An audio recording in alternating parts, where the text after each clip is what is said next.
পার্শ্ববর্তী বাসার এক ছেলে মানে বাসায় নিয়ে জোরপূর্বক দর্শন করছে। তার এই মৌখিক অভিযোগ পাওয়ার পর আমরা বিষয়টি ডায়েরিতে নোট করে আমাদের একজন অফিসারকে দায়িত্ব দিই। এই অফিসার তাৎক্ষণিকভাবে অভিযান পরিচালনা করে ওই আসামিটাকে শিবগঞ্জ থেকে আটক করছে। এখন আইনগত ব্যবস্থা প্রক্রিয়াধীন।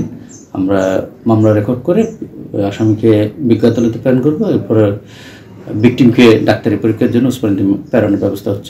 প্রাথমিকভাবে আমরা আমাদের মহিলা অফিসার দ্বারা ওই ভিকটিমের সাথে কথা বলছিলাম। কথা দ্বারা বোঝা যাচ্ছে যে ঘটনাটা সত্য হতে পারে এবং সত্য বলে প্রতিমান হয় প্রাথমিকভাবে। এরপরে ওই আসামির সাথেও আমাদের যে অফিসার আটক করতে গেছেন তার সাথে কথা বলছি আমরা মোবাইলে। আসামি প্রাথমিকভাবে স্বীকার করছে এই ঘটনাটা সত্য। আমার ওয়াইফ গেছিল দোকান থেকে আইসা আমার বাচ্চারা খুঁজতে, আমার বাচ্চা কান্না করে বেড়ে যাচ্ছিল। অত্যাচারী তার নাম পরিচয় কি করে? হ্যাঁ, সে সাইডে কাজ করে, তার নাম মিলন। কিসে কাজ করে? সাইডে কাজ করে সিটিকের বসে যে দিন করে ওই দিনের কাজ থাকে তো থাকে। আমরা এক জায়গায় থাকি আর কি, জয়নগর জীবন। তার সাথে আপনাদের পরিচয় কীভাবে? পাশাপাশি প্রতিবেশী দেখি? প্রতিবেশী না, আমরা এক জায়গায় থাকি, একই মালিকের পাশা। আচ্ছা আচ্ছা। তার বাড়ি কোন জায়গায়? আর বাড়ি বলছে শোনাম না। বুঝলেন কীভাবে সেই আমার বাচ্চার সাথে কথা হচ্ছে? বাচ্চা কী বলছে? আমার বাচ্চা বলছে যে বাবা আমারে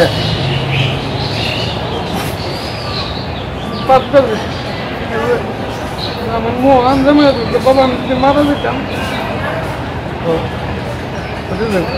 তার মায়ের কাছে বলছে যে তার প্যান্টটা বলো প্রস্তাব করে বলছে, সে তো বুঝে নাকি। সে যদি বুঝতো আমার মতন তাহলে তো বলতো। আমার শুনে খুব কষ্ট হচ্ছে। তারপরে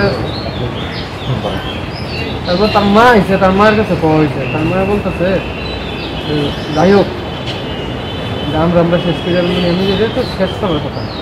যে আমার মেয়ে কালকে আরেকজনের মেয়ে হবে না।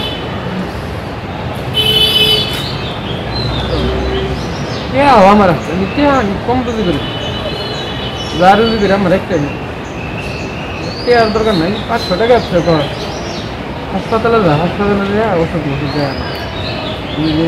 এটা হইতো আমারে মারার হুমকিও দেখাইছিল। আমি এনে আইতে আমার বাধ্য হয়েছে, যেহেতু আমার মতন যেহেতু আর কেউ না।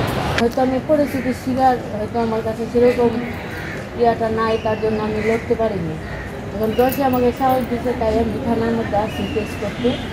তারা এখন যা করে তার ইয়ে থেকে করবে। পুলিশ বলছে যে ওকে সেই মানে তার শাস্তিযোগ্য যেটা হয় সেটাই করবে।